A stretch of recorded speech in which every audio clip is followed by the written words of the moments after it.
Hello everyone.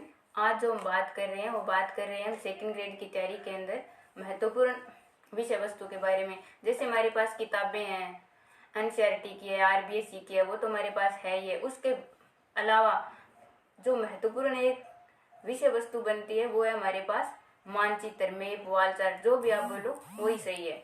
तो हमारे पास जैसे विश्व का है, राजस्थान का है, भारत का है। हम तीनों ही जैसे जीके के पेपर में पढ़ते हैं और इसके अलावा एसएसटी की तैयारी कर रहे हैं, तो उसके अंदर भी हमें वॉल चार्ट की बहुत ज़्यादा ज़रूरी पड़ती है ना। तो इसलिए मैंने वॉल चार्ट मंगवाए हैं और मैं अभी इसको दीवार पे लगाऊंगी।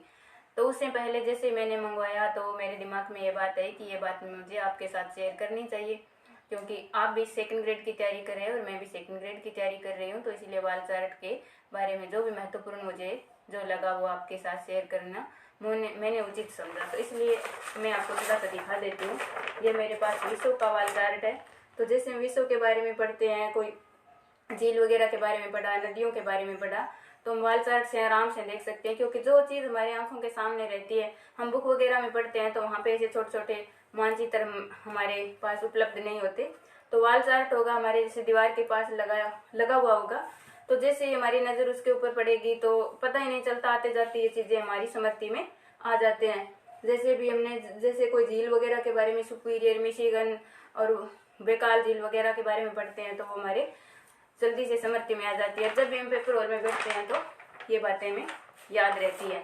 और उसके बाद में जैसे हमारे पास ये भारत का मैप है, तो इसके अंदर उद्योग वगैरह हो गया, बंदरगाह वगैरह हो गए, और जो भी जैसे नदियाँ वगैरह है, तो ये हमें इन वॉल चार्टों से बहुत ही अच्छी से याद हो जाती है। और ये चीज़ें क्या है, हमारी आंखों के सामने रहती है, तो ये हमारी स्मृति के अंदर लंबे टाइम तक रहती है।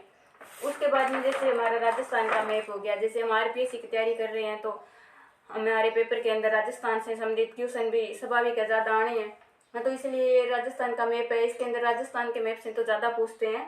जैसे हमारे जिलों की एक दूसरे से संलग्न सीमा वगैरह के बारे में पूछ लिया, और भी जैसे छोटा बड़ा जैसे कोई उद्योग वगैरह है, और इसके अंदर तो बहुत चीज़ समाहित है छोटी छोटी, तो वो हमें बहुत ही अच्छे से स्मृति में रहेगी। हम जो देखेंगे और जो पढ़ेंगे, बोलते हैं ना जैसे पढ़े हुए से देखा हुआ हमारे ज़्यादा स्मृति में रहता है, ज़्यादा याद रहता है। इसीलिए वॉल चार्ट हमें अपने सेकंड ग्रेड के हिस्से में ज़रूर लेके आने हैं।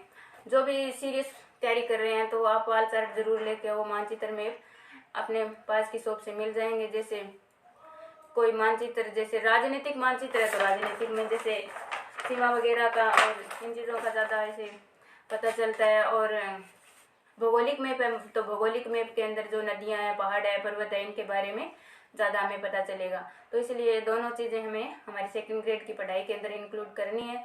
तो अगर मेरी दी हुई जानकारी अच्छी लगे तो मेरे चैनल को सब्सक्राइब करना और मुझे लाइक करना, शेयर करना, और प्लीज़ मुझे कमेंट करके ज़रूर बताना कि आपके पास भी वॉल चार्ट है और आप वॉल चार्ट से पढ़ रहे हैं और आपकी तैयारी कैसे चल रही है।